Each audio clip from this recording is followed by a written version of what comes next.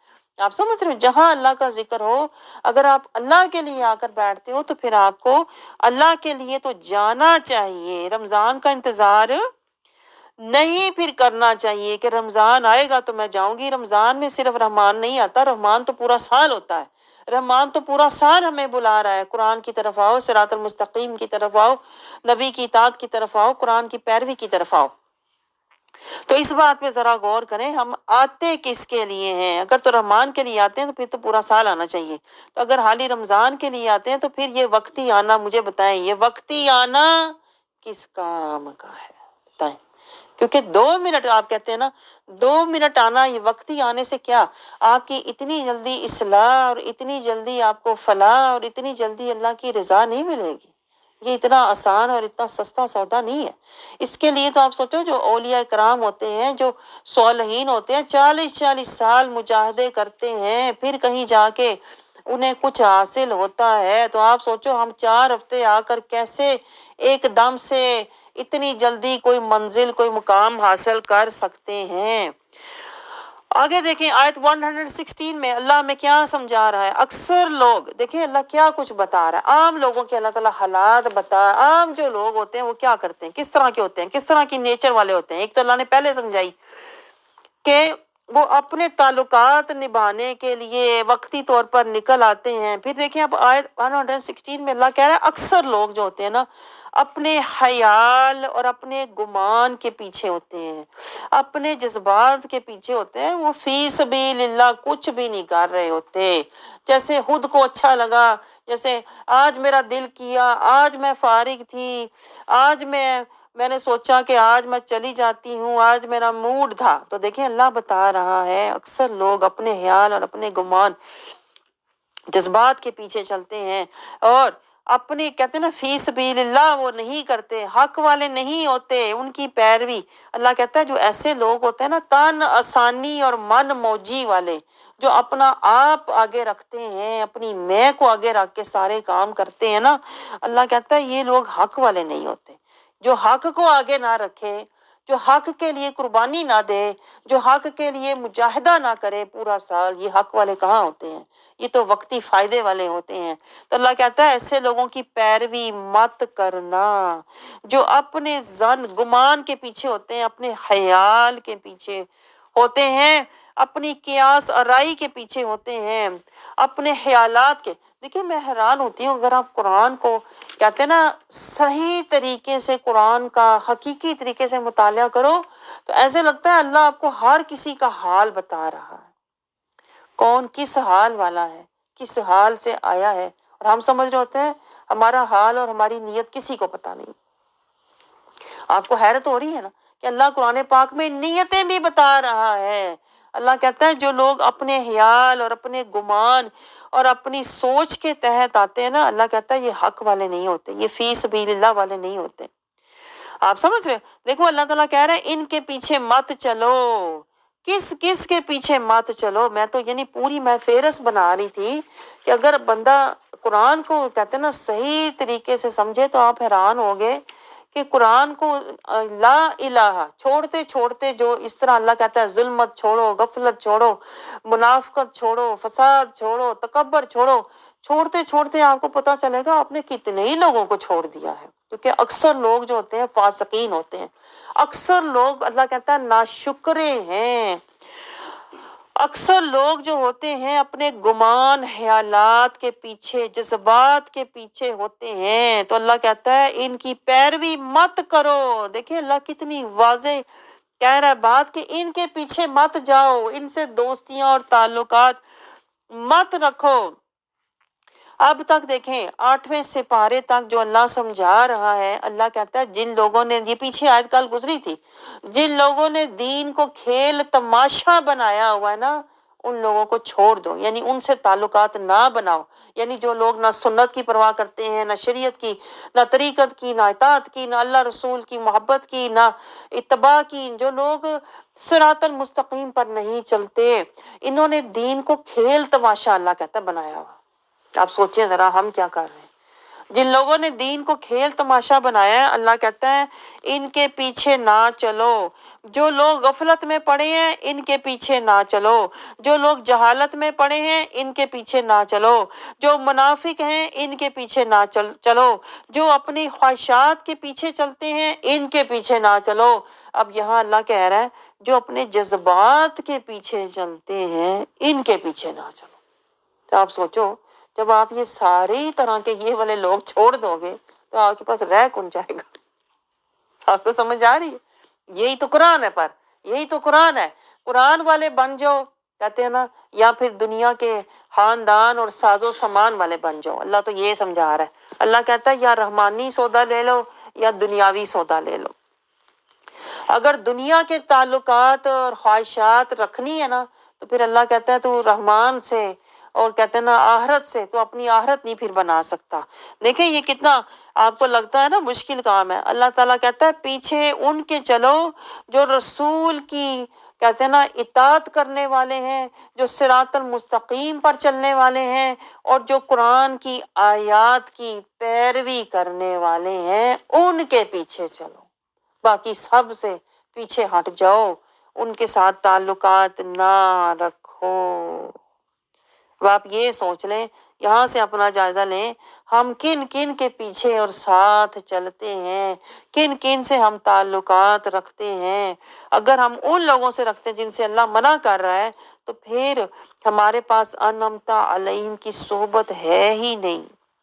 پھر آگے اللہ تعالیٰ حلال اور حرام کے اصول و ضوابط بیان کر رہا ہے۔ آگے پھر اللہ 122 آیت میں اللہ تعالیٰ دیکھیں ایک اور بات ہماری نصیحت کے لیے، اللہ کہتا ہے جو لوگ ہر جگہ یہ جو اللہ تعالیٰ نے منع فرمایا ہے نا، ان لوگوں سے نہ ملو، تعلقات نہ رکھو، جو غافل ہیں، جاہل ہیں، منافق ہیں، اپنے خیالات، جذبات، خواہشات میں زندگی گزارتے ہیں، دین کو کھیل تماشا جنہوں نے بنایا ہوا ہے، آخرت کی تیاری نہیں کرتے، اللہ رسول کو راضی نہیں کرتے، ان لوگوں سے پیچھے ہٹ جاؤ۔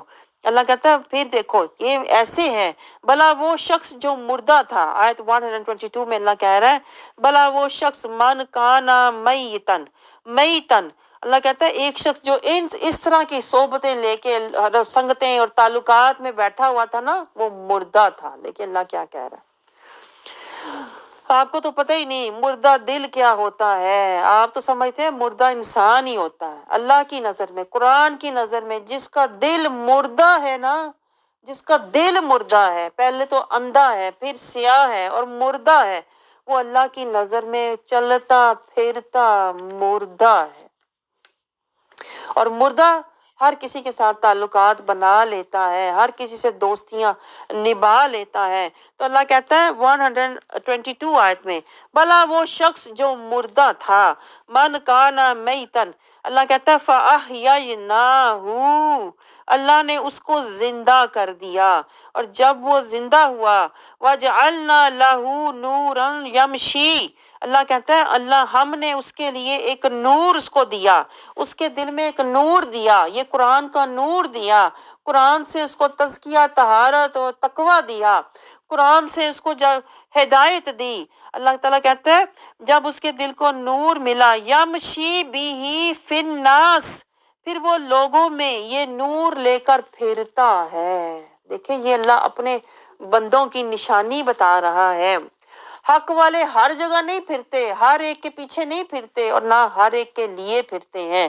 اللہ یہ سمجھا رہا ہے جو حق والے ہوتے ہیں نا، وہ حق کے لیے، حق کا نور پھیلانے کے لیے، حق کا نور، دیکھیں اللہ کہہ رہا ہے یمشی، وہ پھرتا ہے، کس بھی ہی، اس میں، فی الناس، لوگوں میں، وہ بندہ لوگوں میں نور لے کر پھرتا ہے، جس کے دل کو اللہ نے زندہ کیا ہوا ہے قرآن کے نور سے، پھر وہ یہ نور لوگوں تک پہنچانے کے لیے گھر گھر پھرتا ہے۔ پھر ہم نے، اللہ تعالیٰ کہتا ہے اسے زندہ کیا اور ہم نے اس کے لیے نور پیدا کیا، پھر وہ یہ نور لے کر لوگوں میں چلتا ہے۔ اللہ کہتا ہے جو میرا نور لے کر گھر گھر پھرتا ہے وہ اس کی مانند ہو سکتا ہے بھلا کبھی بھی جو اندھیروں میں پڑا ہوا ہے؟ آپ کو کچھ سمجھ آئے؟ جو اندھیروں میں پڑا ہوا ہے، جو بندہ گھر میں پڑا ہوا ہے، جو گھر میں آرام سے بیٹھا ہوا ہے، اللہ کہتا ہے وہ بندہ جو گھر میں اندھا دل لے کے، بیمار دل لے کے، مردہ دل لے کے گھر میں بیٹھا ہوا ہے، اللہ کہتا ہے وہ، اور جو میرا نور لے کر میرے بندوں میں پھرتا ہے، انسانوں میں پھرتا ہے، گھر گھر جاتا ہے، اللہ کہتا ہے یہ دو کبھی بھی برابر ہو نہیں سکتے۔ آپ سمجھ رہے ہیں؟ جو گھر میں بیٹھا ہوا ہے، اللہ کہتا ہے وہ تو اندھیروں میں بیٹھا ہوا ہے، مردہ دل لے کے بیٹھا ہوا ہے، اللہ کہتا ہے جو بندہ گھر میں بیٹھا ہے وہ اندھیروں سے کبھی بھی نکل نہیں سکتا۔ جو میں نے آپ کو پہلے بات بتائی تھی، گھر بیٹھے آپ سپارے پڑھتے رہتے ہیں، قرآن پڑھتے رہتے ہیں، لیکن آپ کو اس سے کچھ بھی حاصل نہیں ہوتا، کیونکہ جس کا دل اندھا ہوتا ہے نا، قرآن یہ کہہ رہا ہے،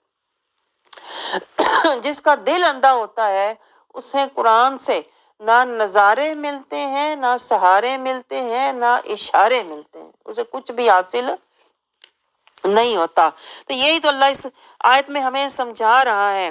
اللہ کہتا ہے کافروں کے اعمال ان کو خوش نما کر کے دکھائے جاتے ہیں، یعنی جو شیطان ہوتا ہے نا، جو بندہ گھر میں بیٹھا ہوا ہے، گھر میں بیٹھا ہوا ہے اندھا دل لے کے، مردہ دل لے کے، اللہ کہتا ہے اس کے پاس شیطان آتا ہے، شیطان اس کے پاس آ کے کہتا ہے تو بڑی خوش نصیب ہے، تو نے تو رمضان میں 2 قرآن ختم کر لیے اور تو حج بھی کر رہی، تو جنتی ہے۔ یعنی گھر بیٹھے اس کو اللہ کہتا ہے شیطان اس کو کیا کرتا ہے، اس کو خوش نما بنا کے دکھاتا ہے تو جو کر رہی ہے بہتر کر رہی ہے، تجھے گھر سے نکلنے کی کوئی ضرورت نہیں ہے، مجاہدہ کرنے کی کوئی ضرورت نہیں ہے، تجھے اللہ اور اس کے رسول کے راستے پر کوئی صحبت ڈھونڈنے کی ضرورت نہیں ہے، گھر بیٹھ کے آرام کر، گھر بیٹھ کے نماز پڑھ، گھر بیٹھ کے اللہ اللہ کر، اللہ تجھے بخش دے گا۔ اللہ کہتا ہے وہ شیطان کے جکڑ میں، اثر میں، مکر میں پڑا ہوا بندہ جو گھر بیٹھا ہوا ہے، اللہ کہتا ہے وہ کبھی بھی اس بندے کی طرح ہو ہی نہیں سکتا جس کے دل کو میں نے اپنے نور سے زندہ کیا ہوا ہے اور وہ گھر گھر جا کے نور بانٹ رہا ہے۔ ان دونوں میں اتنا ہی فرق ہے جتنا زندہ اور مردہ میں فرق ہے۔ آپ سوچو ذرا اللہ کیا کہہ رہا ہے، ہمیں تو پتہ ہی نہیں، یہ زندہ اور مردہ کا فرق ہے، اندھا اور بینا کا فرق ہے۔ آگے دیکھیں اللہ تعالیٰ ہمیں آیت 123 میں کیا سمجھا رہا ہے۔ ہر بستی میں اللہ تعالیٰ کہتا ہے ہر بستی میں، ہر کمیونٹی میں ایسے لوگ ہوتے ہیں جو کیا اللہ کہتا ہے جو حق والوں کے دشمن ہوتے ہیں، یہ خود جرائم پیشہ لوگ ہوتے ہیں اور یہ اسی طرح کے لوگوں کو اپنے ساتھ ملا کے رکھتے ہیں، یعنی جرائم پیشہ لوگ، غافل، جاہل، منافق، ان کی آپس میں دوستیاں، یاریاں ہوتی ہیں، اور اللہ کہتا ہے یہ بالکل بھی شعور والے نہیں ہوتے، یہ عن قریب اللہ کہتا ہے میں انہیں ذلت میں پکڑ لوں گا اور انہیں عذاب میں جکڑ لوں گا۔ یعنی آج دنیا میں بڑے یہ کامیاب اور خوش نظر آ رہے ہیں نا، آرام سے پھر رہے ہیں، انجوائے کر رہے ہیں لائف کو، اپنی مرضی سے تن آسانی سے زندگی گزار رہے ہیں نا، کل کو اللہ کہتا ہے میں انہیں ذلت میں بہت جلد انہیں عذاب میں پکڑ لوں گا۔ تو اللہ تعالیٰ ہمیں جگانے کی، یہ جگانے والی آیات ہوتی ہیں جن سے اللہ تعالیٰ ہمارے دل کے پردے ہٹانے کی، ہمیں پردے ہٹا رہا ہے۔ آگے دیکھیں آیت 125 میں اللہ تعالیٰ ایک واضح پیغام دے رہا ہے جس سے ہمیں سمجھ آتی ہے کہ ہر کوئی دین کی طرف، قرآن کی طرف آ نہیں سکتا۔ اپنے دیکھیں، میں کہتی ہوں آیات کے ساتھ ساتھ اپنا تجزیہ کرتے ہوئے جائیں کہ میں کس گروپ میں ہوں، میں اندھا دل والا ہوں کہ میں قلب بینا والا ہوں، مردہ دل ہوں کہ قلب حی ہوں، میں کیا ہوں؟ آپ سمجھ رہے ہو؟ جہاں دیکھیں جہاں قرآن سمجھایا جاتا ہے نا اس طرح سے، وہاں نور کی بارش ہوتی ہے۔ میں آپ کو بتاؤں، اس جگہ پر نور کی بارش ہوتی ہے۔ نور کی بارش میں دل میں اللہ تعالیٰ، اللہ بذکر اللہ تطمئن القلوب، دلوں کو سکون ملتا ہے، پھر وہاں سکینہ نازل ہوتا ہے، پھر پردے ہٹتے ہیں۔ جب دل کے پردے ہٹتے ہیں، اپنا حال نظر آتا ہے تو رونا آتا ہے۔ رونا آتا ہے کہ میں نے کس غفلت جہالت میں زندگی گزار دی، میں کیوں اندھا دل لے کے مردہ دل لے کے گھر میں بیٹھا ہوا تھا۔ اللہ تو کہہ رہے ہیں جس کا دل زندہ ہے، جس کے دل میں نور ہے، وہ گھر سے نکلتا ہے اور میرے نور کو بانٹتا ہے، اور جہاں وہ اللہ والا جاتا ہے، اللہ کا نور لے کے جاتا ہے، ان کے دلوں کو بھی زندہ کرتا چلا جاتا ہے، ان کے بھی پردے ہٹاتا چلا جاتا ہے۔ لیکن اللہ کہتا ہے پردے اس کے ہٹیں گے، نور اس کو ملے گا۔ آیت 125 میں اللہ کہہ رہا ہے جسے ہدایت دینے کا ارادہ اللہ کر لے۔ آپ سمجھ رہے ہیں؟ آپ میں سے بھی دیکھو، اب کتنے آ کر اول تو کوئی آتا ہی نہیں ہے، اللہ تعالیٰ نے ان کے دلوں کو اتنا مردہ کیا ہوا ہے، اتنا اندھا کیا ہوا ہے خواہشات میں، دنیا کی محبت میں۔ جو لوگ دنیا سے محبت کرتے ہیں نا، اللہ ان کے دلوں کو اندھا کر دیتا ہے۔ جو مال سے محبت کرتے ہیں، دنیا کی کمائیاں، دنیا کے رونقیں، پیسے گنتے رہتے ہیں، مکان مال، اسی میں لگے رہتے ہیں، اللہ ان کے دلوں کو اندھا ہی کر دیتا ہے، حق سے اندھا کر دیتا ہے۔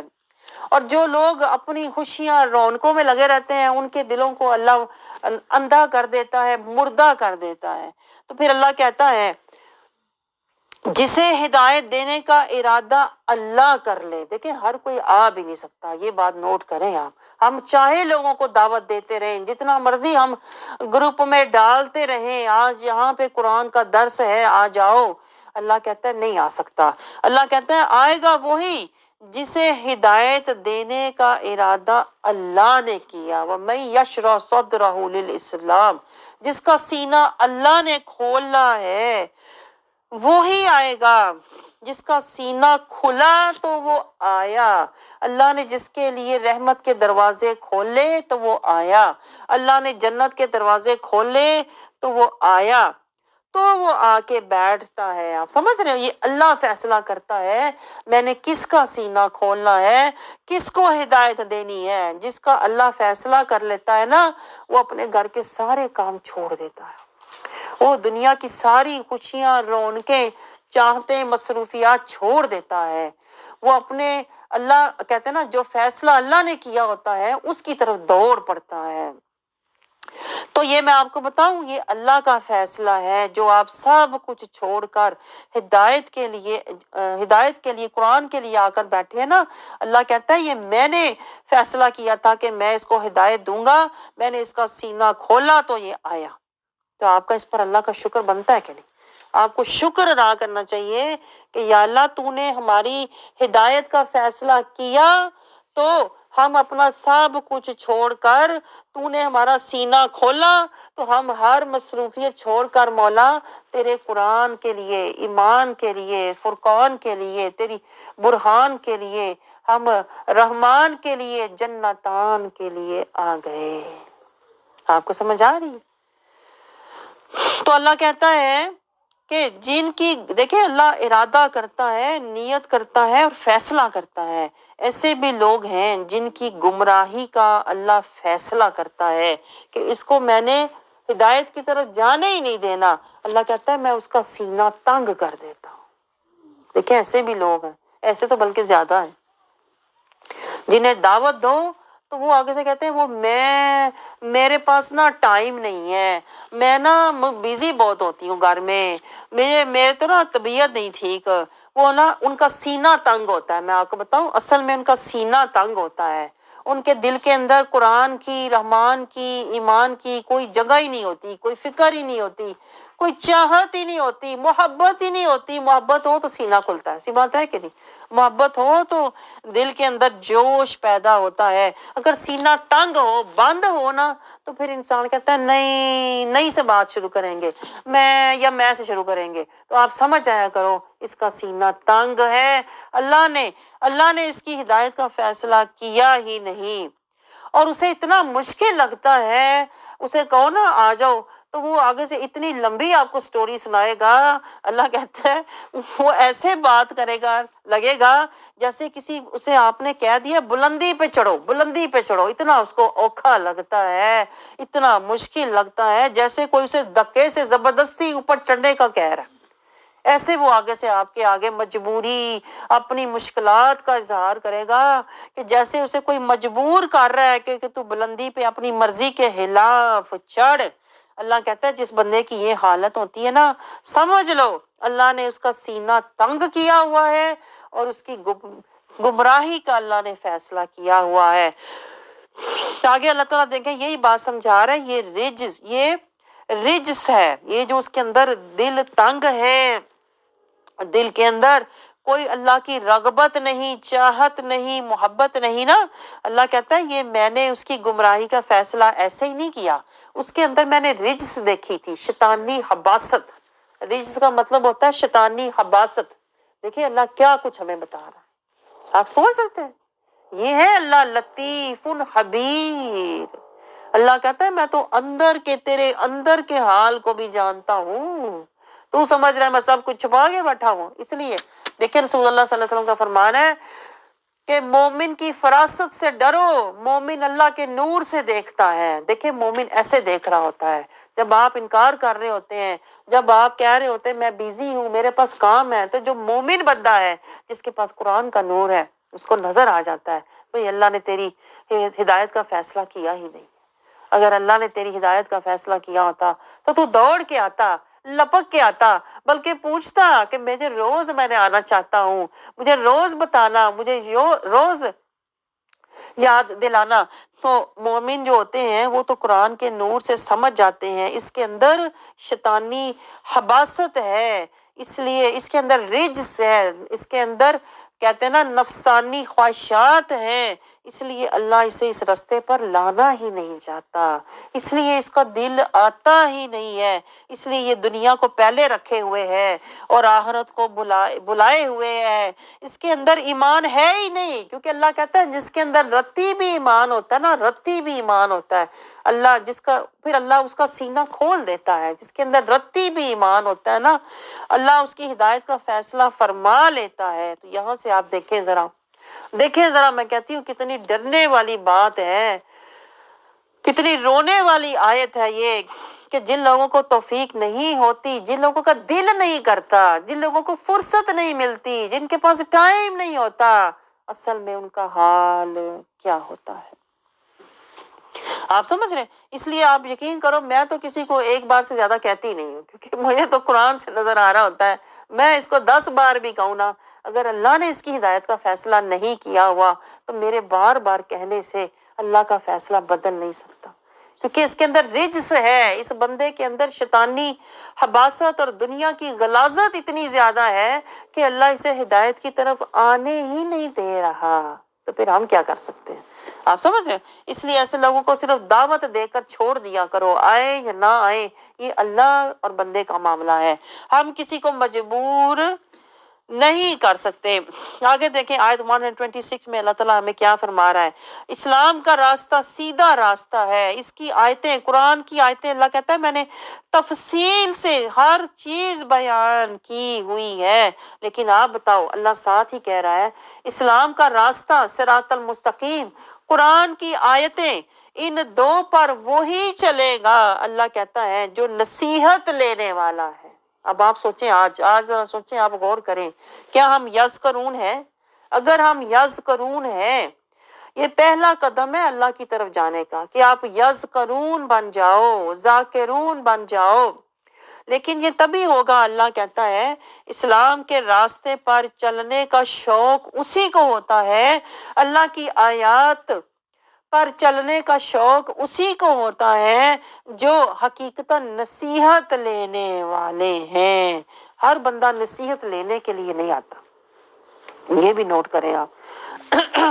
جو لوگ دنیا کی کہتے ہیں نا حباست میں، غلاظت میں ڈوبے ہوئے ہیں، وہ نصیحت لینے نہیں آتے، وہ تو ایسے ہی وقت گزاری کے لیے کہتے ہیں نا، اور یا کوئی نکتہ چینی کے لیے آتے ہیں، ہر بندہ نصیحت لینے والا نہیں ہوتا۔ تو جو نصیحت والا ہوتا ہے نا وہ اپنی توجہ صراط المستقیم پر رکھتا ہے، اور قرآن کی آیات کے اندر جو اللہ تعالیٰ نے ہمیں ہدایتیں دی ہوئی ہیں نا اس پر رکھتا ہے۔ دیکھیں اللہ کیا کیا باتیں، میں حیران ہوتی ہوں، ہمیں بتا رہا ہے، لیکن ہم نے آج تک نہ سمجھی ہے نہ ہم اس سے کوئی نصیحت لیتے ہیں۔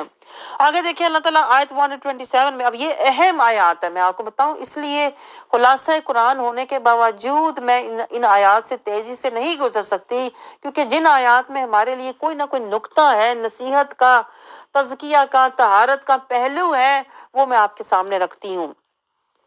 اللہ تعالیٰ فرماتا ہے کہ دارالسلام عند ربہم، جو دارالسلام ہے، اسلام کا جو راستہ ہے، وہ دارالسلام اللہ تعالیٰ کہتا ہے میں ان لوگوں کو دوں گا کہ جو اللہ تعالیٰ کے کہتے ہیں نا راستے پر چلتے ہیں، اللہ ان کا ولی ہوتا ہے، جو صراط المستقیم پر چلتے ہیں نا۔ یہ 11 پوائنٹ نوٹ کریں، دارالسلام دیکھیں جنت کا نام ہے، لیکن اللہ نے دنیا میں بتایا ہے دارالسلام جنت کے حقدار وہی ہوں گے جو صراط المستقیم پر، جو دنیا میں صراط المستقیم پر، سبل السلام، یہ سلامتی کا راستہ ہے، پیچھے ہم نے پڑھا ہے۔ اللہ کہتا ہے جو میری رضا کا راستہ، جو میرے صراط المستقیم پر، جو اللہ کہتا ہے یہ میرا راستہ ہے۔ آپ کو سمجھ آ رہی ہے؟ جو باقی راستے نا اللہ کہتا ہے کوئی شیطانی ہے، کوئی دنیاوی ہے، اللہ کا راستہ صرف ایک ہے، کون سا؟ صراط المستقیم۔ اللہ کہتا ہے جو صراط المستقیم پر سلامتی کے ساتھ چلے گا، سلامتی کے ساتھ چلے گا، مطلب یہ ہے ادھر ادھر نہیں ہوگا۔ آپ مجھے بتاؤ، پیچھے ہم نے پڑھا بھی ہے صراط المستقیم، ایک ہو صراط المستقیم، ایک ہے اس پر سلامتی سے چلنا، یعنی سنت، اور اس کے آگے شریعت، شریعت کے آگے ہو طریقت، طریقت کے آگے ہو اطاعت، اور پھر ہو محبت، پھر ہو اتباع مصطفیٰ۔ یہ صراط المستقیم پر سلامتی سے چلنا ہوتا ہے۔ آپ مجھے بتاؤ ذرا، ہم میں سے کتنے ہیں، سوچیں ذرا، ہم میں سے کتنے ہیں جو صراط المستقیم پر چڑھے ہیں؟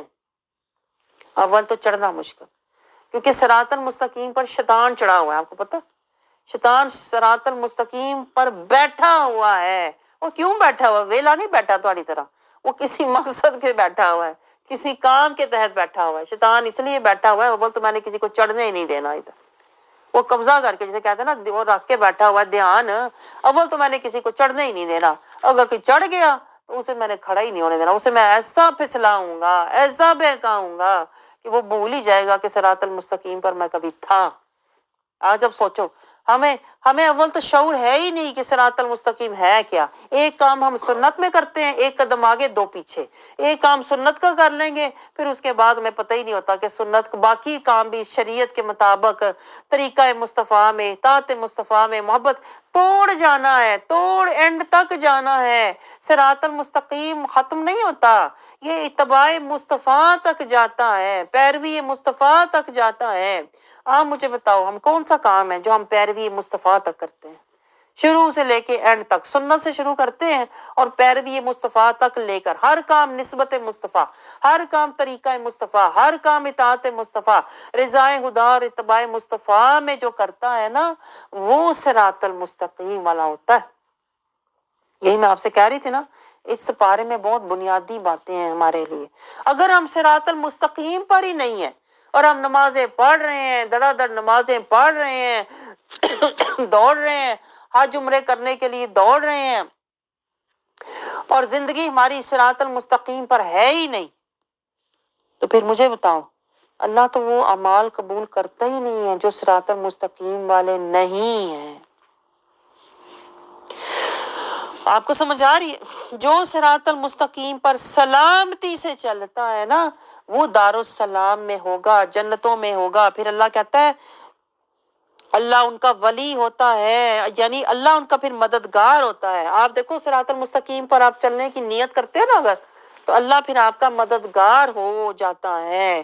پھر اللہ کہتا ہے پھر ان کو اللہ تعالیٰ جنتوں تک، دارالسلام تک پہنچاتا ہے۔ لیکن ہم تو صراط المستقیم پر چلتے ہی نہیں ہیں۔ ہم کہتے ہیں نہیں، اگر میں صراط المستقیم پر سنت، شریعت، طریقت، اطاعت مصطفیٰ کے راستے پر چلی تو میرے ساتھ تو کوئی چلے گا ہی نہیں، نہ میرے بچے چلیں گے، نہ میرا خاوند چلے گا، نہ میرے سسرال والے چلیں گے، میں تو اکیلی رہ جاؤں گی ہے۔ پر یہی تو بات ہے، پیچھے آپ نے سنا ہے نا، اللہ کہتا ہے غافلوں کے ساتھ نہ چلو، جاہلوں کے ساتھ نہ چلو، منافقوں کے ساتھ نہ چلو، ظالموں کے ساتھ نہ چلو، جو اپنی خواہشات میں زندگی گزار رہے ہیں ان کے ساتھ نہ چلو، جو اپنے جذبات کے پیچھے چلتے ہیں ان کے ساتھ نہ چلو، تو چلنا کس کے ساتھ ہے؟ آپ کو پتہ لگ رہا ہے کچھ ہے؟ انعمت علیہم کے ساتھ، کونوا مع الصادقین، سچوں کے ساتھ۔ اب آپ سوچو یہ جہاد ہے کہ نہیں؟ یہ زندگی جہاد ہے، آپ کو تو پتہ ہی نہیں، آپ تو فساد میں رہ رہے ہو۔ من موجی زندگی گزارنا، جس کے ساتھ دل کیا بیٹھ گئے، جس سے دل کیا تعلقات بنا لیے، دن رات خاوند کو خوش کرتے رہے، پتہ ہی نہیں خاوند غافل ہے، جاہل ہے، ظالم ہے، منافق ہے، کیا ہے، بس خاوند کو خوش کرنا ہے۔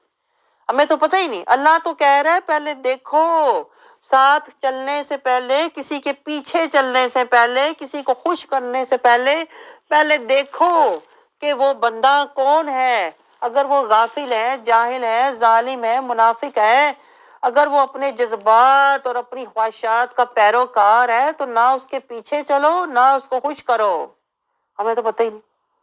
اسی لیے ہماری زندگی جو ہے نا ساری فسادوں میں گزر جاتی ہے، فسادی بن کے ہم زندگی گزارتے ہیں۔ اللہ تو کہتا ہے جہادی بن، جہادی بن، مطلب یہ ایسے لوگوں سے بچ۔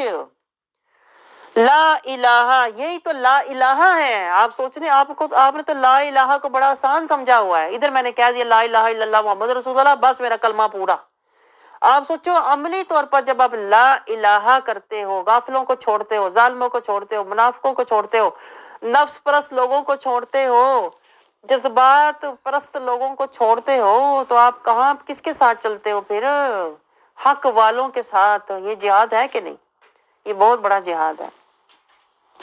لیکن ہمیں تو اس بات کا شعور ہے ہی نہیں کہ زندگی تجاہدوا فی سبیل اللہ ہے۔ ہم تو سمجھتے ہیں زندگی میرے خاوند کی خوشی کا نام ہے، زندگی میرے بچوں کی خوشی کا نام ہے۔ اگر میرا خاوند اور میرے بچے خوش ہیں نا تو بس اللہ بھی خوش ہے۔ یہ اللہ کہتا ہے۔ اکثر لوگ گمانوں کے پیچھے زندگی گزار رہے ہیں، اپنے خیالوں کے پیچھے زندگی گزار رہے ہیں۔ اکثر لوگ گھروں میں بیٹھے مردہ دلی کی زندگی گزار رہے ہیں، انہیں شعور ہی نہیں، اپنی خیالی جنت بنا کے بیٹھے ہوئے ہیں، خوش اس میں بیٹھے ہوئے ہیں، گمان میں، اپنے گمان میں، اپنے خیال میں گھر بیٹھی جنتی، میں گھر بیٹھی بخشی ہوئی۔ تو یہی تو اللہ کہہ رہا ہے، جو لوگ گمانوں میں زندگی، خیالوں میں زندگی گزار رہے ہیں نا، ان کے بھی پیچھے نہ چلو۔ دیکھیں اللہ کیسے کیٹاگرائز کر رہا ہے ہر بات۔ لیکن ہم نے قرآن سمجھا ہو تو ہمیں پتہ ہوتا، ہمیں تو پتہ ہی نہیں ہوتا۔ ہم تو سمجھتے ہیں نہیں، اگر میرا سسرال خوش ہے، اگر میرا خاوند خوش ہے تو بس اللہ خوش ہے، گارنٹی مل گئی مجھے۔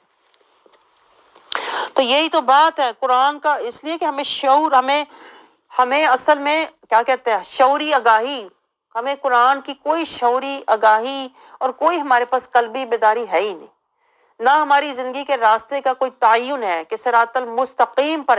اللہ کہتا ہے پہلے اپنے زندگی کے راستے کا تعین کر، صراط المستقیم۔ ہماری زندگی کا تعین پتہ کیا ہے؟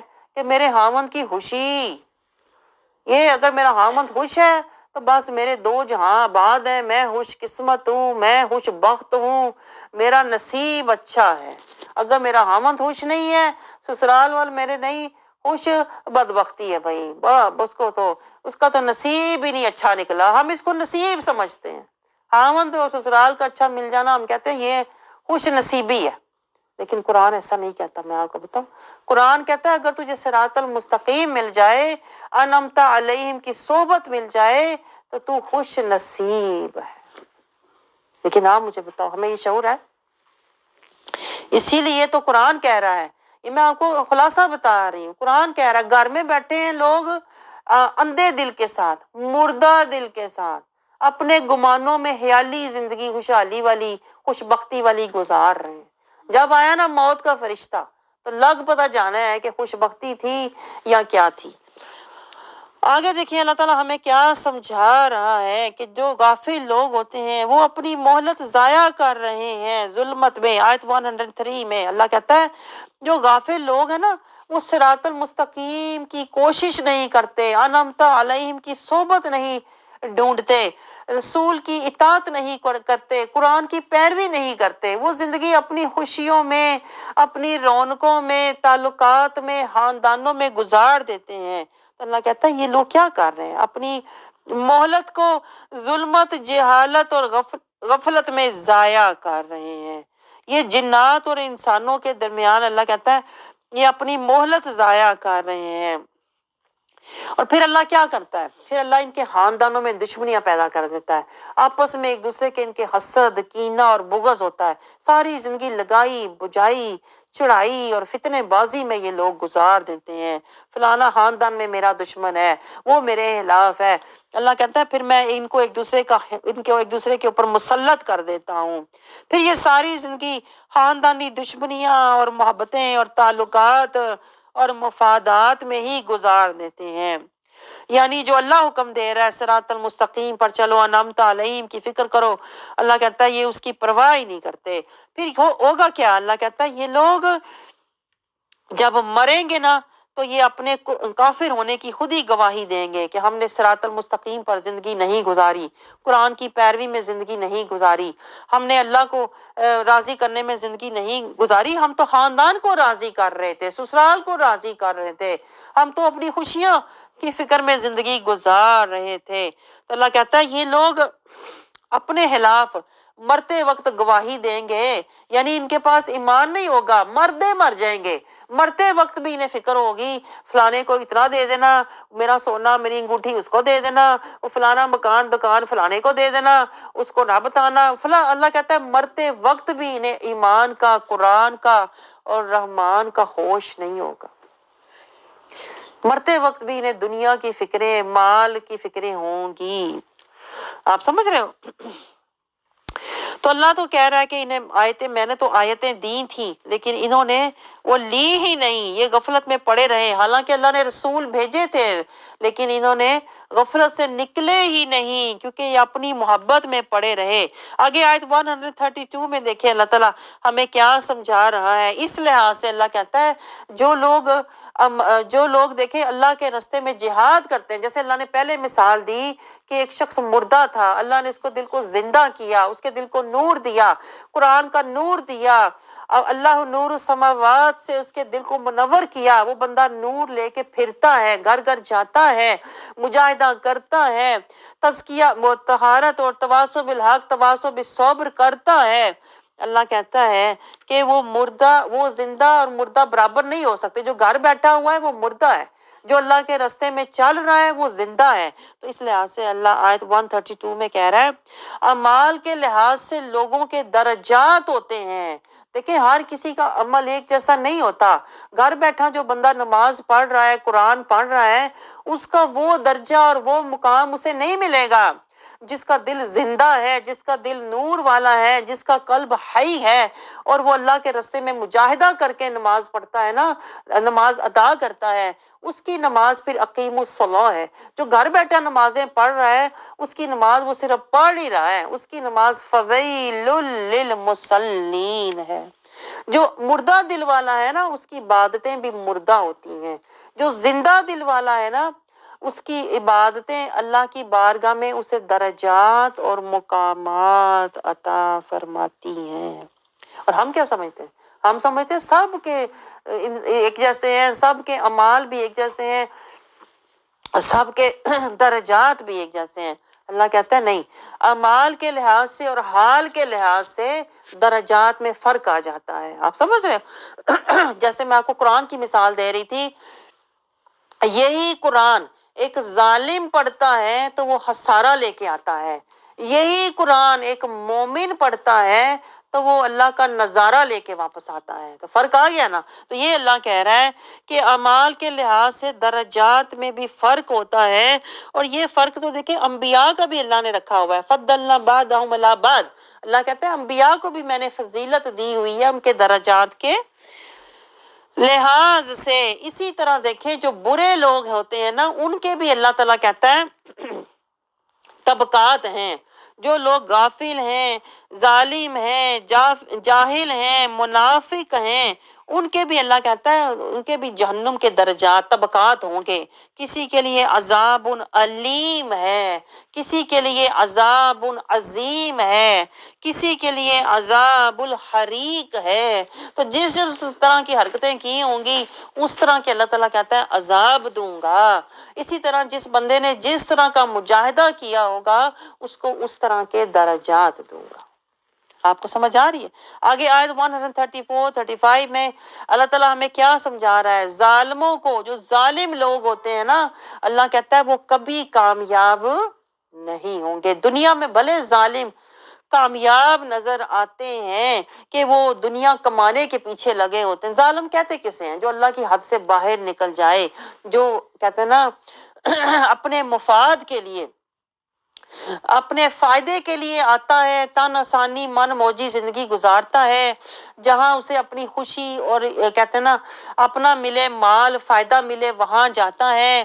اللہ تعالیٰ کی رضا اور نبی کے اتباع کی جو لوگ پرواہ نہیں نہ کرتے، وہ اللہ کی نظر میں ظالم لوگ ہیں۔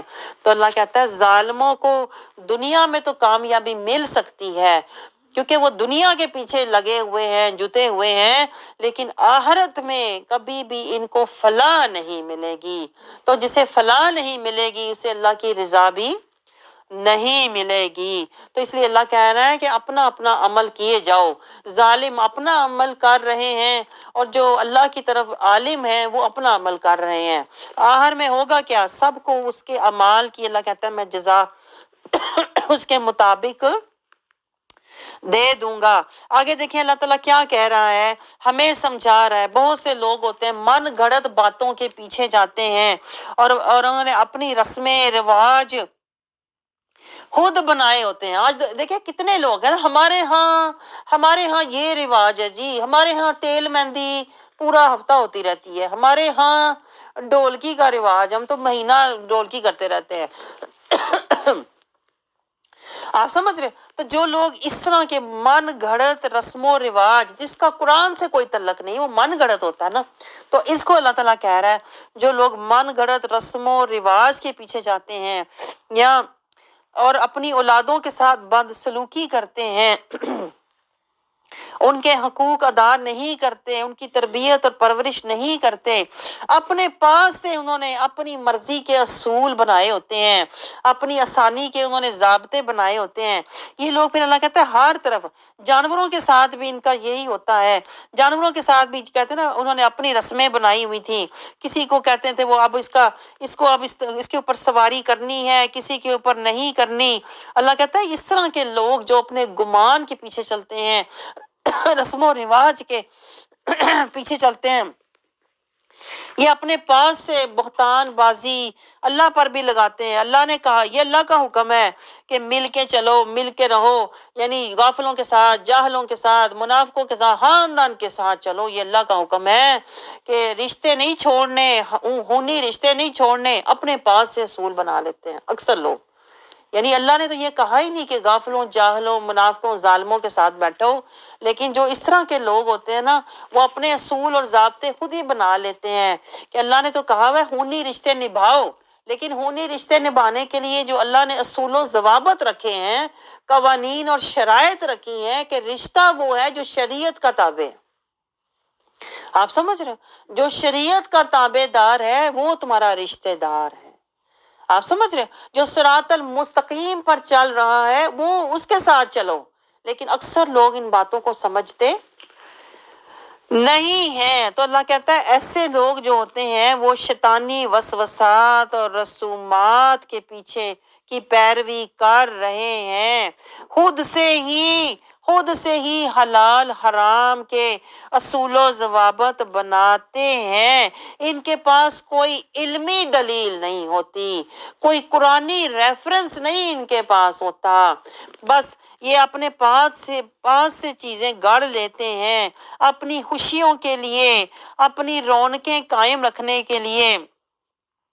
تو ایسے لوگوں کا اللہ تعالیٰ دیکھیں نتیجہ بتا رہا ہے، وَلَا تَتَّبِعُوا أَهْوَاءَ الَّذِينَ، اللہ کہتا ہے ان لوگوں کے پیچھے نہ جانا، وَلَا تَتَّبِعُوا أَهْوَاءَ الَّذِينَ كَذَّبُوا بِآيَاتِنَا، آیت 150 میں اللہ فیصلہ سنا رہا ہے کہ جو لوگ اللہ تعالیٰ کی آیات کا انکار کرتے ہیں، الَّذِينَ كَذَّبُوا بِآيَاتِنَا، دیکھیں یہ قرآن میں کہیں بھی نہیں ہوتا کہ تم ہر طرح کے لوگوں کے ساتھ، خاندان کے ساتھ تعلقات نبھاؤ، چاہے وہ جاہل ہیں، غافل ہیں، منافق ہیں، ظالم ہیں، جو لوگ غیر شرعی ہیں، تمہارے خاندانی ہیں، ان کے ساتھ رشتہ نبھاؤ، یہ کہیں بھی نہیں لکھا ہوا۔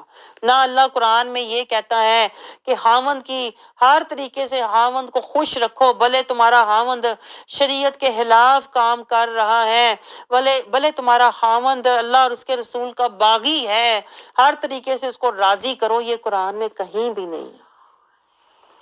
اپنی اولاد کو سینے سے لگا کے رکھو، وہ جیسی مرضی ہے تو اولاد نا جیسے ہم سوچتے ہیں۔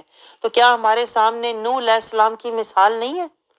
آپ کا بھی تو بیٹا تھا نا، آپ نے بیٹے کو چھوڑ دیا کیونکہ وہ حق والا نہیں تھا۔ یہی تو بات میں آپ سے کہہ رہی ہوں، ہم نے کسی بھی معاملے میں اللہ کے جو اصول و ضوابط ہیں، جو اللہ کے قوانین اور شرائط ہیں نا، ان کو ہم بالکل کہتے ہیں نا سامنے رکھتے ہی نہیں ہیں۔ جب ہم اصول و ضوابط کو سامنے نہیں رکھتے نا تو پھر ہم من گھڑت رسمیں، من گھڑت رواج، من گھڑت جذبات اور خیالات کے پیچھے زندگی گزار دیتے ہیں۔ تو یہی تو اللہ کہہ رہا ہے، ایسے لوگ گھر بیٹھے اپنی رسمیں اور رواجوں کے پیچھے زندگی گزار رہے ہیں نا، یہ مردہ دل لوگ ہیں۔ تو آپ سوچو جس کا دل ہی مردہ ہے اس کے اعمال کیسے زندہ ہو سکتے ہیں، اس کے اعمال کیسے قبول ہو سکتے ہیں؟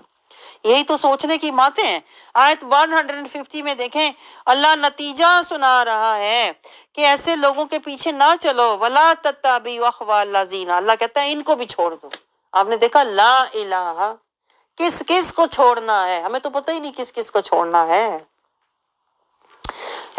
اسی لیے میں آپ کو بار بار یہ باتیں سمجھا رہی ہوں کہ جب تک ہم نے ان کو نہ چھوڑا جن کو اللہ کہتا ہے چھوڑو، اللہ کہتا ہے غافلوں کو چھوڑو، ظالموں کو چھوڑو، منافقوں کو چھوڑو، فاسقوں کو چھوڑو، جھوٹوں کو چھوڑو، مکار لوگوں کو چھوڑو۔ ہمیں تو پتہ ہی نہیں ہوتا، ہم تو کہتے ہیں نہیں میرا تو خاندان ہے، میرے تو رشتہ دار ہے، میری تو اولاد ہے، میرا تو خاوند ہے، میں تو نہیں چھوڑنا۔ یہاں پہ پھر ہم ظالم ہو جاتے ہیں جب ہم اللہ کے حکم پر چھوڑتے نہیں۔ آپ کو سمجھ آ رہی ہے؟ تو اللہ کہتا ہے لا تتبعوا، نہ پیچھے جاؤ، احوا الذین، ایسے لوگوں کے کذبوا بآیاتنا، جو ہماری آیات کو جھٹلاتے ہیں۔ آپ مجھے بتائیں، ہم نے کبھی یہ سوچا کہ جو قرآن کی آیات کے مطابق جو لوگ نہیں چل رہے، میں نے ان کے ساتھ نہیں چلنا؟ کبھی ہماری یہ سوچ آئی ہے؟ ہمیں تو پتہ ہی نہیں ہے کہ جو قرآن، ہم خود نہیں قرآن کی آیات کے مطابق چلتے تو ہم نے کہاں ان کے ساتھ چلنا ہے جو قرآن کی آیات پر چل رہے ہیں؟ ہمیں تو پتہ ہی نہیں سرے سے۔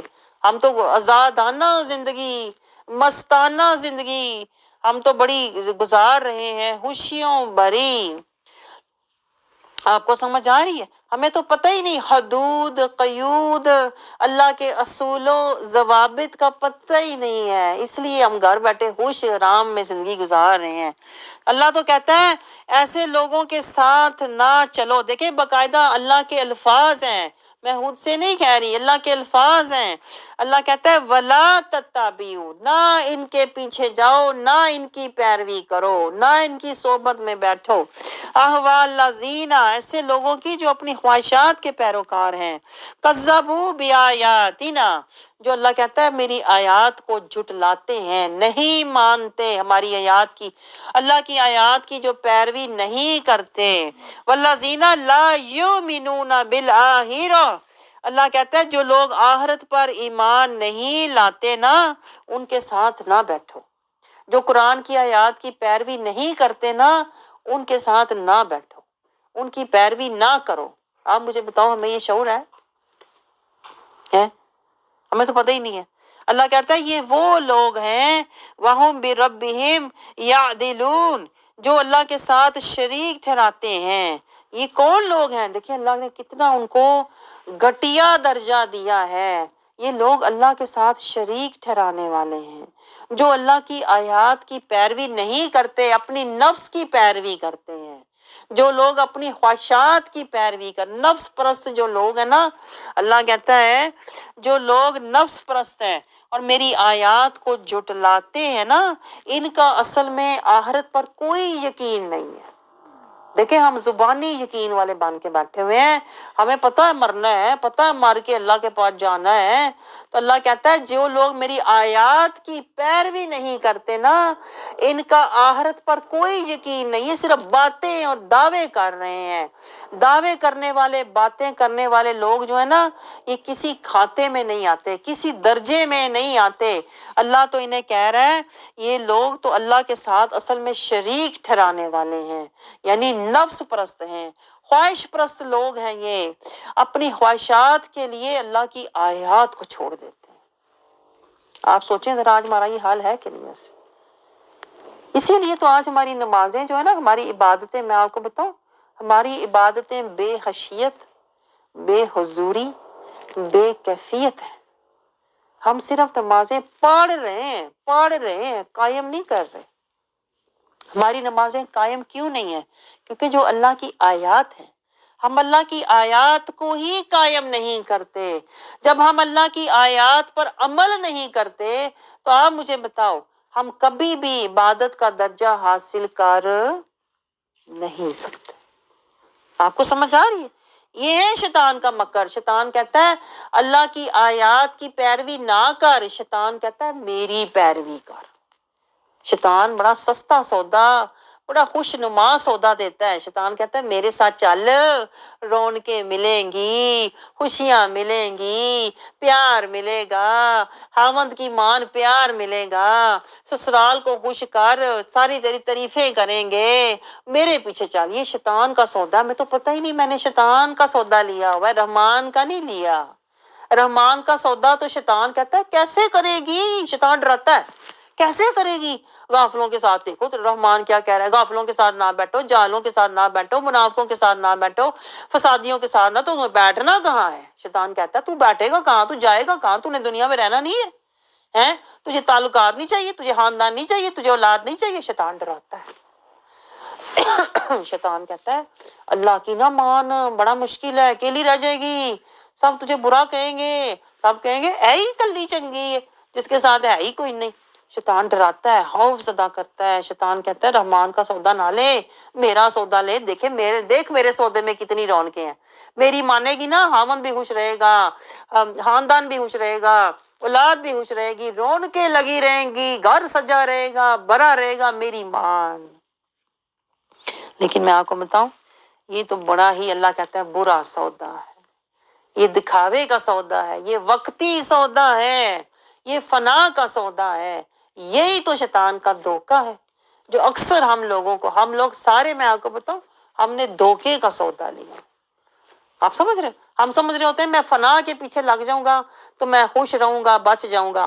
ہم وقتی زندگی کو بچا لیتے ہیں لیکن دائمی زندگی کو برباد کر دیتے ہیں۔ وقتی طور خوشیاں لے لیتے ہیں لیکن جو دائمی خوشیاں، اللہ اخروی جنتی خوشیاں ہمیں دے رہا ہے، وہ ہم چھوڑ دیتے ہیں۔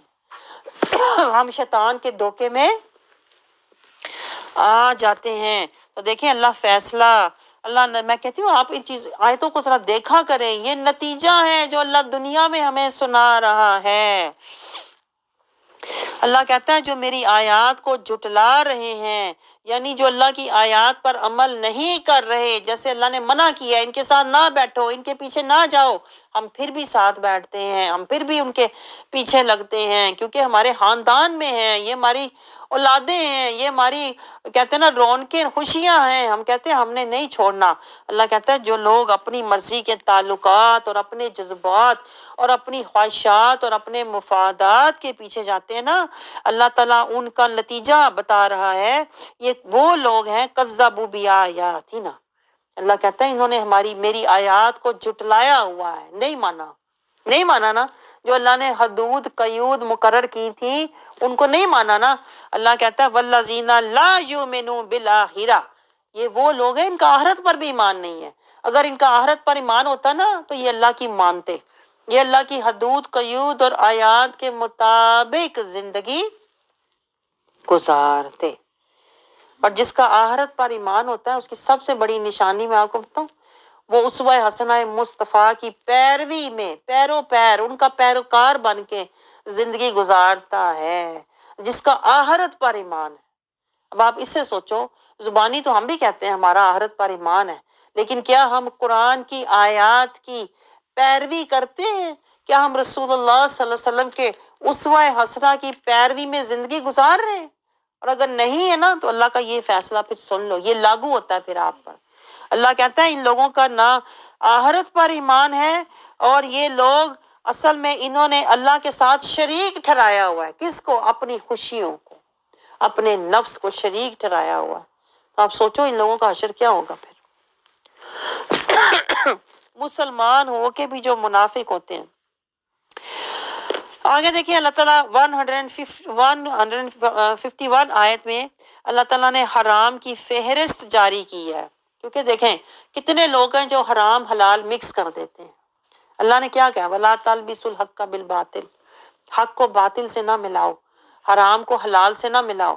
لیکن اکثر لوگ ہیں جو قرآن کی آیات کو اپنی خواہشات سے ملا دیتے ہیں۔ ملاتے ہیں کہ نہیں؟ اپنے مطلب کے لیے اللہ کا حکم ہے خاندان کو جوڑ کے رکھو، یہ نہیں بتاتے اللہ کے حکم کے کچھ اصول و ضوابط بھی ہیں، اللہ کے حکم کی کچھ قوانین اور شرائط بھی ہیں۔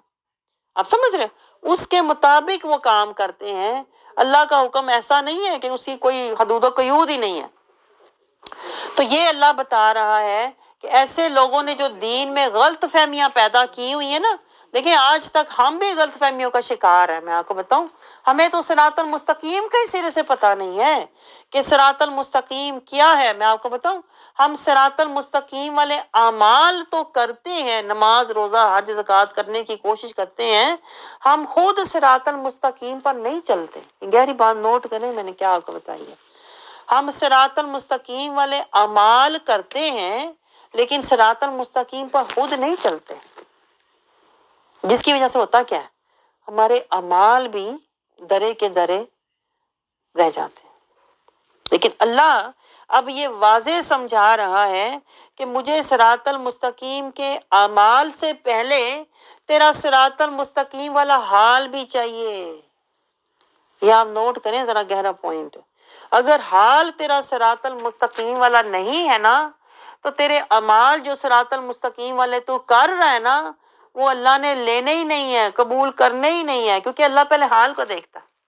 علیم بذات الصدور، اللہ پہلے دلوں کو دیکھتا ہے۔ اگر تیرے دل کے اندر تزکیہ، طہارت، تقویٰ اور اللہ کی خشیت، محبت، اطاعت نہیں ہے تو پھر اللہ ایسے اعمال بھی قبول نہیں کرتا۔ اللہ کو پہلے چاہیے تزکیہ اور تقویٰ، بعد میں اللہ اعمال کو دیکھے گا۔ پہلے اللہ تیرے حال کو، من کے حال کو دیکھتا ہے۔ تو اس لیے دیکھیں اب یہ جو سورۃ الانعام ہے، اس کی آیت نمبر 151 میں اللہ تعالیٰ ہمیں واضح سمجھا رہا ہے کہ سنو، حرام کیا ہے؟ جس کو اللہ نے حرام کیا ہے اس کو حرام ہی رکھو، حرام کو حلال نہ بناؤ۔ اللہ نے حرام کی فہرست کیا بتائی؟ تاکہ تمہیں واضح ہو جائے۔ اللہ کہتا ہے شرک کرنا، سب سے پہلے شرک کرنا، اللہ کے ساتھ کسی کو شریک ٹھہرانا، اللہ تعالیٰ کے احکامات میں، اللہ کی ذات میں اور اللہ کی آیات میں، تین طریقوں سے شرک منع ہے۔ ہمیں تو پتہ ہی نہیں کہ شرک کی قسمیں کتنی ہیں۔ ہم تو سمجھتے ہیں شرک بس ایک ہے، اور جو بت رکھ کے پوجا کرتے ہیں نا وہ مشرک ہے، باقی تو کوئی شرک نہیں کرتا۔ ایک شرک خفی بھی ہوتا ہے، آپ کو پتہ ہے، شرک جلی بھی ہوتا ہے، ظاہری شرک۔ ایک شرک خفی چھپا ہوا جو دل میں۔ شرک خفی کیا ہوتا ہے؟ اللہ کی آیات کو چھوڑ کے اپنی خواہشات کے پیچھے چلے جانا۔ آپ سوچیں ہم کیا کر رہے ہیں؟ ہم جو بڑے مومن بن کے بیٹھے ہوئے ہیں نا، میں آپ کو بتاؤں ہم خفی شرک میں مبتلا ہیں، لیکن ہم اس سے بے خبر ہیں۔ لیکن آپ کے بے خبر ہونے سے کیا ہوتا ہے؟ حقیقت تو نہیں بدل جائے گی نا۔ جب تک آپ اپنی اصلاح، تزکیہ اور فلاح نہیں کرو گے، حقیقت نہیں بدلنے والی۔ تو شرک آیات میں بھی منع ہے، شرک اللہ تعالیٰ کے احکام میں بھی منع ہے کہ اللہ کا حکم آ جائے اور آپ اللہ کے حکم کو چھوڑ کر اپنی مرضی کر لو، یہ بھی شرک ہوتا ہے، لیکن یہ خفی شرک ہے۔ لیکن شیخ عبد القادر جیلانی رضی اللہ عنہ فرماتے ہیں خفی شرک جلی شرک سے زیادہ برا ہے، کیونکہ یہ دھوکہ ہے، یہ دھوکہ ہے جو ہم اپنے آپ کو دے رہے ہوتے ہیں کہ میں مسلمان ہوں، لیکن اندر سے میں شیطان کے پیچھے جا رہا ہوں۔ اب آپ یہاں سے اپنا جائزہ لیتے آؤ، کیا ابھی ہم مسلمان بھی ہوئے ہیں کہ نہیں؟ کہ کہیں ایسا تو نہیں ہم اندر سے شرک میں مبتلا ہیں. ہم اندر سے شرک میں اس لیے مبتلا ہیں، نہ ہمیں اللہ کی آیات کا پتہ، نہ اللہ کی آیات کا پتہ، نہ اللہ کے احکام کا پتہ. تو آپ مجھے بتاؤ پھر ہمیں کیسے پتہ چلے گا کہ اللہ کی آیات آ جائیں تو میں اپنے خواہشات کو نہیں دیکھنا، اللہ کے احکام آ جائیں تو میں نے اپنے جذبات کو نہیں دیکھنا، اللہ کی ذات آ جائے تو میں نے اپنی ذات کو نہیں دیکھنا. یہ ہوتا ہے کہ میں نے شرک نہیں کیا. آپ سمجھ رہے ہو؟ ہمیں تو شعور ہی نہیں ہے، شرک کے ابھی معنی بھی نہیں، حقیقت بھی نہیں پتا. تو اللہ تعالیٰ کہہ رہا ہے پہلی بات شرک حرام ہے ہر طرح کا. دوسری بات اللہ تعالیٰ کہتا ہے ماں باپ کے ساتھ بد سلوکی حرام ہے. آج آپ دیکھو ہم سارے حرام کام کر رہے ہیں کہ نہیں؟ اللہ کے ساتھ خفی شرک بھی کر رہے ہیں. ماں باپ کے ساتھ اللہ کہتا ہے تعلق جو ہے احسان والا رکھو. احسان والا مطلب ہوتا ہے اعلیٰ تعلق. جیسے مسلمان، جیسے ایمان، پھر احسان. ماں باپ کے ساتھ تعلق تیسرے درجے کا، اعلیٰ درجے کا تمہارا ہونا چاہیے. یعنی ایک ہوتا ہے مسلمان، آپ نے مان لی، ایک ہوتا ہے ایمان، آپ سمجھ گئے، ایک ہوتا ہے احسان، اس سے بھی اونچا درجہ. ماں باپ کے ساتھ تمہارا تعلق ایسا ہونا چاہیے کہ ان کی ہر ضرورت تم پوری کرو، ان کی خدمت کرو، ان کی دیکھ بھال کرو، ان کے کہے بغیر. کیونکہ انہوں نے بھی تمہارے ساتھ کما ربا یعنی صغیرہ، جیسے انہوں نے تمہارے کہے بغیر تمہارے بچپن میں تمہاری ضروریات کا خیال رکھا، تمہاری حفاظت کی، تمہاری خدمت کی. یہ احسان تھا جو ماں باپ نے کیا. تو احسان کا بدلہ احسان ہوتا ہے. تم بھی والدین کے ساتھ ویسا ہی احسان کرو، ان کے کہے بغیر، ان کے مانگے بغیر، ان کے کہتے ہیں نا حکم دیے بغیر. جس طرح والدین بچے کے ساتھ کرتے ہیں، بچہ نہیں کہتا میرے خیال کرو، مجھے کھانا کھلاؤ، مجھے اچھا کپڑا پہناؤ. ماں باپ اپنی چاہت سے بچے کے ساتھ احسان کر رہے ہوتے ہیں. اسی طرح اللہ کہتا ہے اولاد کو بھی ماں باپ کے ساتھ اپنی محبت کے احسان والا سلوک کرنا چاہیے. لیکن مجھے بتاؤ ہم کرتے ہیں یہ سلوک؟ یا ہوتا ہے ہمارے ساتھ یہ سلوک؟ تو یہ بھی تو پھر اللہ کہہ رہا ہے یہ حرام ہے. احسان سے کم کا سلوک کرنا والدین کے ساتھ حرام ہے. بد سلوکی کرنا، ان کے ساتھ کیا کہتے ہیں بے ادبی کرنا، ان کے ساتھ کہتے ہیں نا آواز کو بلند کرنا، یا ان کے سامنے ایسے اف بھی نہ کہو. اف جیسے الفاظ بولنا بھی اللہ کہتا ہے حرام ہے. حرام کی فہرست میں دیکھ لیں کون سا ایسا کام ہے جو آج نہیں ہو رہا، یا ہم نہیں کر رہے، یا ہمارے گھروں میں نہیں ہو رہا. یہی تو فتنہ ہے. آگے دیکھیں اللہ تعالیٰ کیا کہہ رہا ہے، اولاد کو مفلسی کے ڈر سے قتل نہ کرو. یعنی یہ نہ سوچو کہ پتہ نہیں میری اولاد مجھے کوئی صلہ دے گی یا نہیں دے گی، مجھے کما کے دے گی یا نہیں دے گی، یا اب میرے پاس اتنا ہے کہ نہیں ان کو کھلا سکوں. اللہ کہتا ہے اولاد کے ساتھ بھی بد سلوکی نہ کرو اس ڈر سے کہ پتہ نہیں آج میں ان کو کھلا ہی نہیں سکتا، یا کل کو یہ مجھے کھلائیں گے کہ نہیں. اللہ کہتا ہے تو یہ سوچ ہی نہ، تو اپنی اولاد کا بھی خیال کر، دیکھ بھال کر، تو اللہ کے لیے کر. اولاد کے ساتھ فرائض پورے کر، اللہ کے لیے کر، اپنے مفاد کے لیے نہ کر. تو اولاد کو قتل نہ کرو مفلسی، کسی بھی خوف کے تحت ان کے ساتھ بد سلوکی نہ کرو. نہ جب وہ چھوٹے تھے سوچو کہ پتہ نہیں انہوں نے مجھے اجر دینا ہے کہ نہیں. اللہ کہتا ہے اجر دینے والی میری ساتھ ہے. لیکن کتنے ہی ایسے والدین ہوتے ہیں جو اپنی اولاد کو بہت کہتے ہیں نا تنگی میں اور سختی میں رکھتے ہیں. وہ کہتے ہیں آج ہم ان کو ڈرا کے رکھیں گے، کل یہ ہماری خدمت کریں گے، یا آج ہم ان کو کم دیں گے تو پھر انہیں بڑے ہو کر ہمارا غم ہوگا، ہمارے پیچھے پیچھے پھریں گے. تو اللہ کہتا ہے نہیں، اولاد کے ساتھ یہ نہ سوچو کہ یہ مجھے صلہ دیتے ہیں کہ نہیں، یہ ان سے کوئی امید رکھو ہی نہ.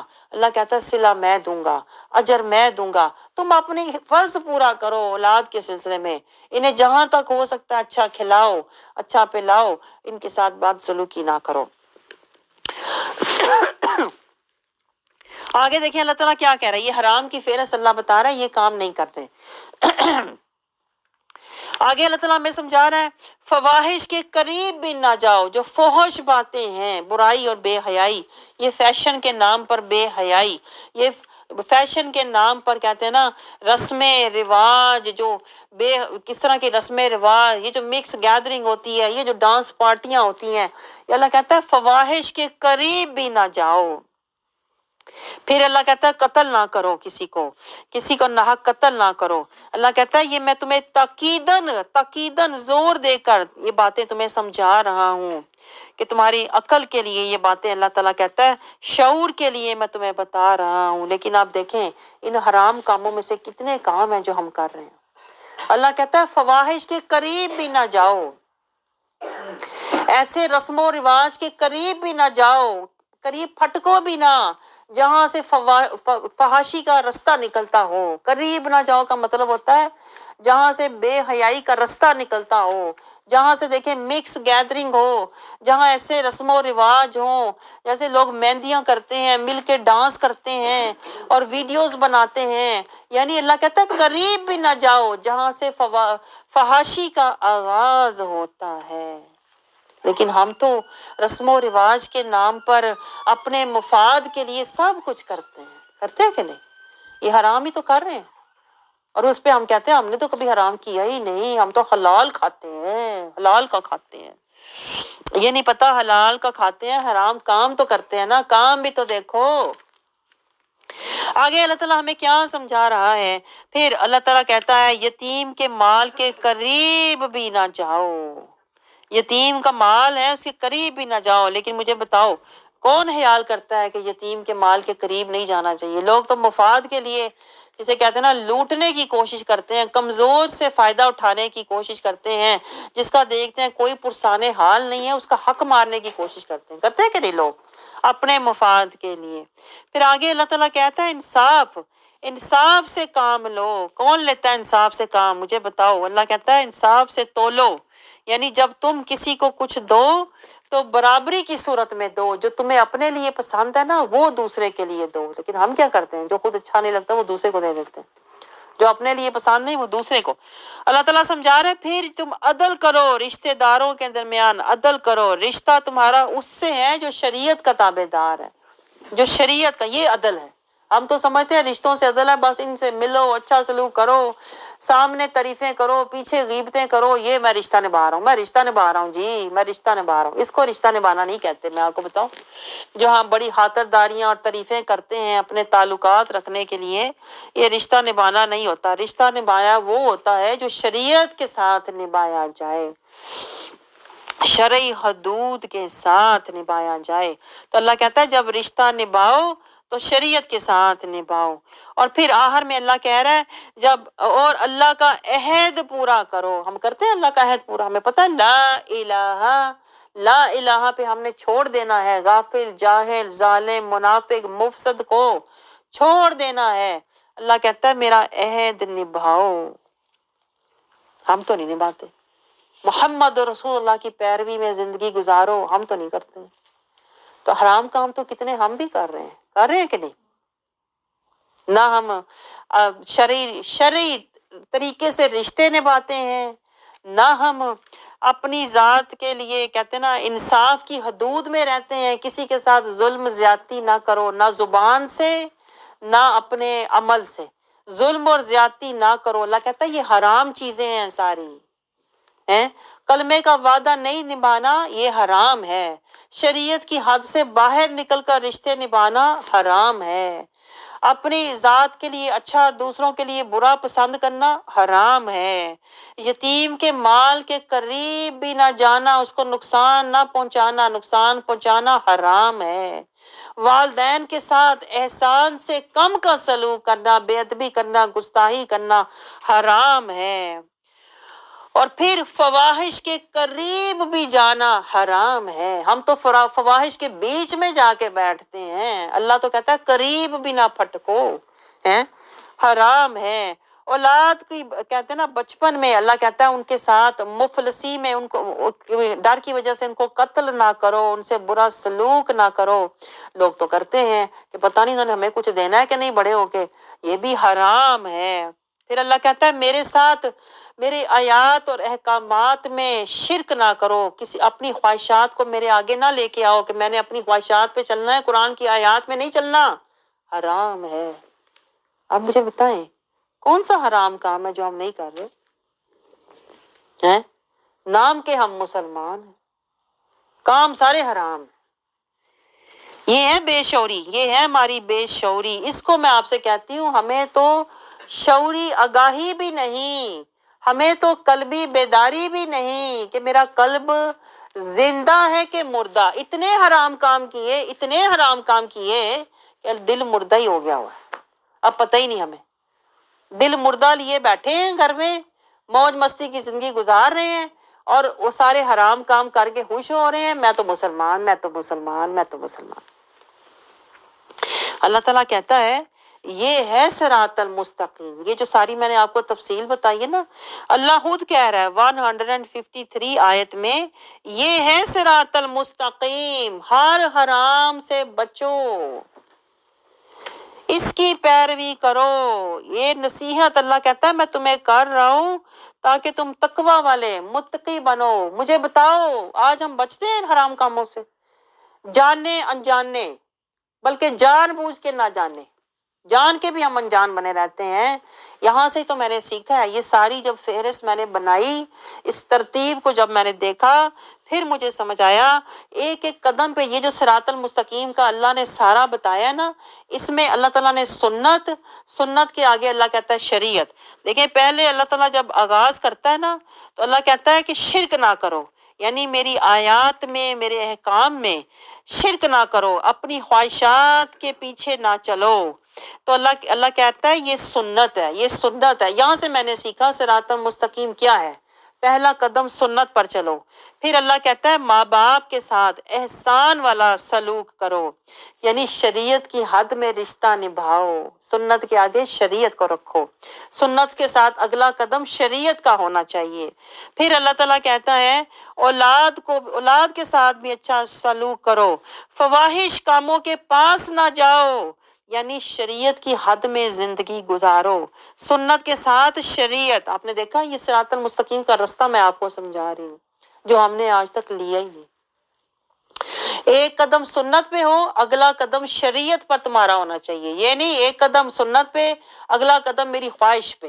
ہمارا تو یہ حال ہے نا، ایک قدم ہم رکھتے ہیں سنت پہ، دو قدم پیچھے چلے جاتے ہیں، ایک آدھے دو پیچھے، اس لیے ہم کسی منزل پر، تقویٰ کی منزل پر پہنچتے ہی نہیں ہیں۔ اگر اللہ کہتا ہے تم صراط المستقیم پر سیدھے آؤ، یا نہ تم نے یو ٹرن لینا ہے نہ سائڈ ٹرن لینا ہے، صراط المستقیم پہ سیدھے آؤ، یعنی پہلے سنت سے شروع کرو، یعنی قرآن کی آیات پر عمل کرو، پھر رشتوں کے ساتھ، ماں باپ کے ساتھ، اولاد کے ساتھ شریعت کی حدود میں رہ کر رشتہ نبھاؤ۔ ہم تو شریعت کی حدود کا پتہ ہی نہیں ہوتا، ہم تو محبت میں کہتے ہیں نا انے واد دوڑنے والے لوگ ہیں، ہمیں تو پتہ ہی نہیں کہ میں نے رشتوں کو شریعت کی حد میں نبھانا ہے۔ آپ سمجھ رہے ہو؟